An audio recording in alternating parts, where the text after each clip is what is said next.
So, good evening all. Today our topic of discussion is the increased intracranial pressure and hydrocephalus. First of all, increased intracranial pressure. Yes. What do you mean by increased intracranial pressure? So it is the pressure which is presenting on brain parenchyma, or it is the pressure which is presenting on a rigid construction. So normally its value is 7 to 15 mmHg. If it is more than 20 mmHg, so it produces some symptoms. Next, yes, what are the causes? So usually, so the brain parenchyma and the CSF as well as blood flow. So usually these three factors are responsible for maintaining of the certain pressure within the brain parenchyma. So if this pressure was increased, so whether it may be the parenchymal cause, whether it may be the CSF cause, or whether it may be the blood flow cause. So it may cause some compression symptoms on uh, on venous sinuses as well as arterial system as well as the ventricular system. Usually, usually when the pressure is increased more than 20 mmHg, so it may cause some disruption of the flow of the difficulty in the flow at foramen of Monroe, or sometimes at aqueduct of Sylvius. So automatically, so the ventricular system was enlarged, so ventricular system was enlarged and causing compression of the cerebral hemispheres. Usually, so when the pressure is increased,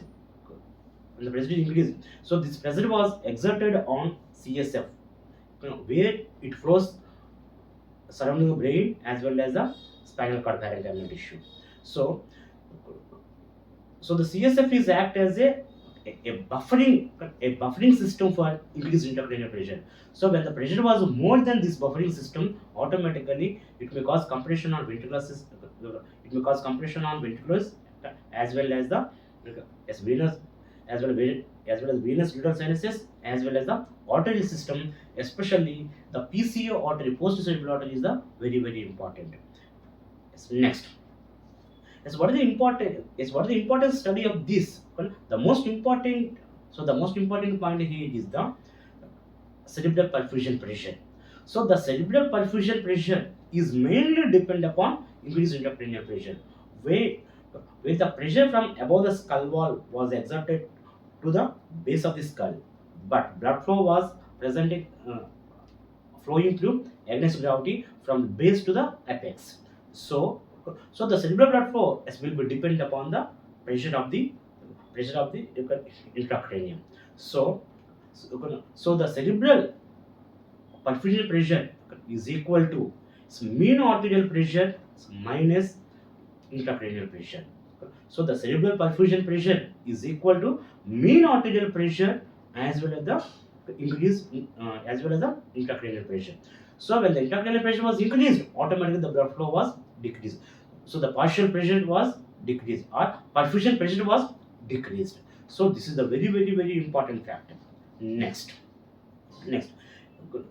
Is what happens? So simple. So when the intracranial pressure was increased, automatically it may cause some difficulty to the flow of the CSF at foramen of Monroe or at maybe the aqueduct of Sylvius. Or sometimes, so when the pressure was increased, so it may cause compression of the dural venous sinuses, or it may cause difficulty in the absorption of the CSF, yes, which hastens the or which aggravates the increased intracranial pressure. And sometimes, so if the ICP was more, so automatically it may cause some obstruction at the PCA or posterior artery. So depend upon the phase of the disease. So depend upon the severity of disease. So the symptoms may vary. Next, what are the symptoms? What are symptoms? So the first most symptom is the headache. First most symptom is the headache. So what is the cause for this headache? So headache is mainly due to disruption of disruption or uh, compression of the cerebral arteries, which are the highly painful organs in the brain. So the arteries are highly painful organs in the brain tissue. So the headache is mainly due to the compression of the arteries. Plus this headache is aggravated on early morning. Sometimes the patient may awake from the headache. Plus this headache is ameliorated by sitting and aggravated on coughing and straining. Plus, what are the factors responsible for this headache? increase the CO2 accumulation, especially at a night due to hyperventilation due to the sleep. So the CO2 was accumulated, so it will cause some vasodilatation and causing the compression on arteries, which is the which may cause pain or headache. Next, its next one symptom is the projectile vomiting. Its vomiting is there, which is the projectile in nature. Yes, why? So why the vomitings are there in the increased ICP? Simple. So increased vomiting causes increased hyperventilation. So increased hyperventilation causing the CO2 washout. So to get the CO2 washout, so projectile vomitings are there. Plus, along with that, papillodema. Papillodema is mainly due to compression of the optic nerve. Okay? Or sometimes it may cause blurring of vision, or sometimes it may cause optic atrophy, or sometimes if the PCA artery was affected, so there will be complete loss of vision. This will also be seen. So next, so if the compression was aggravated, or if the compression was more, or if the compression was suddenly increased, so it may cause some herniation. Yes, usually ankle herniation and transfrontal herniation will be seen. So if the herniation is there, especially at tentorial herniation is there, so it may cause compression on brainstem. So it may cause increasing the BP and bradycardia and hypertension and irregularities of the respiratory pattern like bird's breathing or chain stroke breathing, or sometime it may cause decerebrating rigidity will also be present. Next. Yes. In case of child,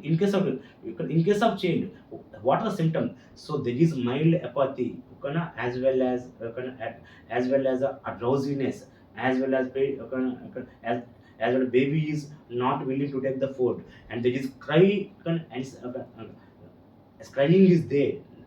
Crying is there, and unexplained vomiting is there, and as well as headache is there, as well blurred visions are there. So these are also presenting on child. Next. Next is what are the investigation? Investigation. So on X-ray of the skull, so there is the silver beating appearance of the skull will be there because of the softening of the cranial wall. Because silver beating appearance of the skull will be there on X-ray. Next, erosion of the charlotte ischica and the widening of the charlotte ischial bone. This will also dorsal sella will also be seen.